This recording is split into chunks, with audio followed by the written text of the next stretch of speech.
السلام عليكم. اليوم في هذه الحلقه اختارينا بمناسبه الايام العالميه لمناهضه العنف ضد النساء اننا في الطريق قبل المجرب ندويو على هذه الظاهره المؤلمه واللي ما عندها حتى علاقه بالدين ولا بالتقاليد ديالنا والغير انسانيه.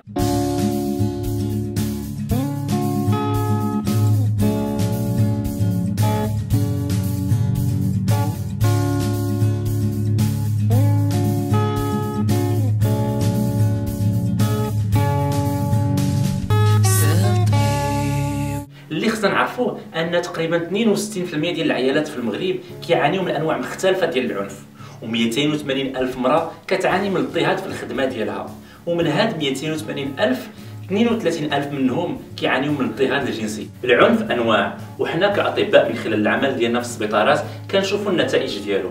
فهاد الموضوع ما خاصوش يبقى من الطابوهات وخاصنا نتكلموا عليه جميع.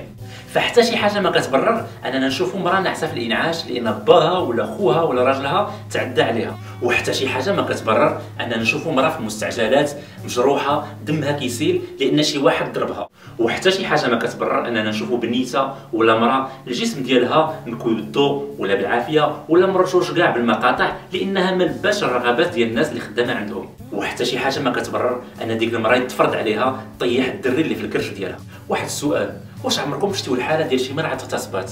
حنا شفناها في المستعجلات، حاله خايبه كتبكي نفسيتها في الارض مجروحه دمها كيسيل. حتى شي حاجه ما كتبرر اننا نشوفوا عيالات كيفضلوا الانتحار على انهم يعيشوا تحت السطوه ديال الرجل والمجتمع. حتى شي حاجه ما كتبرر اننا نشوفوا عيالات كيعانيوا من امراض نفسيه لانهم ما قادينش يعبروا على المشاكل ديالهم، ولا لانهم كيعانيوا من الاضطهاد في الخدمه، بحال دوك العيالات اللي كيخدموا بحالهم بحال الراجل وكيتخلصوا اقل منه. واش هادشي معقول؟ وحتى شي حاجه عاوتاني ما كتبرر ان المجتمع يمحي الشخصيه ولا الهويه ديال المراه ولا يستعملها كاداه ديال البيع والشراء. واللي بغيت ناكد عليه ان حتى حاجه ما كتبرر داك الضرر النفسي اللي كيعانيو منه الوليدات اللي كيشوفوا مواتهم كيتعرضوا للاعتداء من طرف بواتهم ولا العائلات ديالهم. هاد المراه راه هي النصف المجتمع، بلا بها ما تكونش الحياه. المراه راه هي الام والاخت والطبيبه والفلاحه والوزيره، وبلا بها راه هاد البلاد ما عمرها تقاد.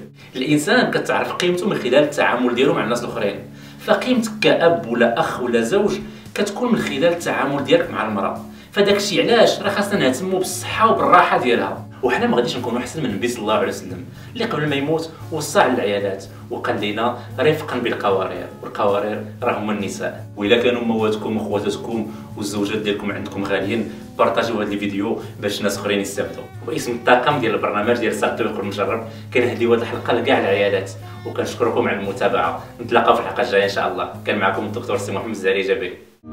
حان الوقت لاصدار قانون خاص ضد العنف الأسري. Quiero que la violencia contra las mujeres deje ser tabú.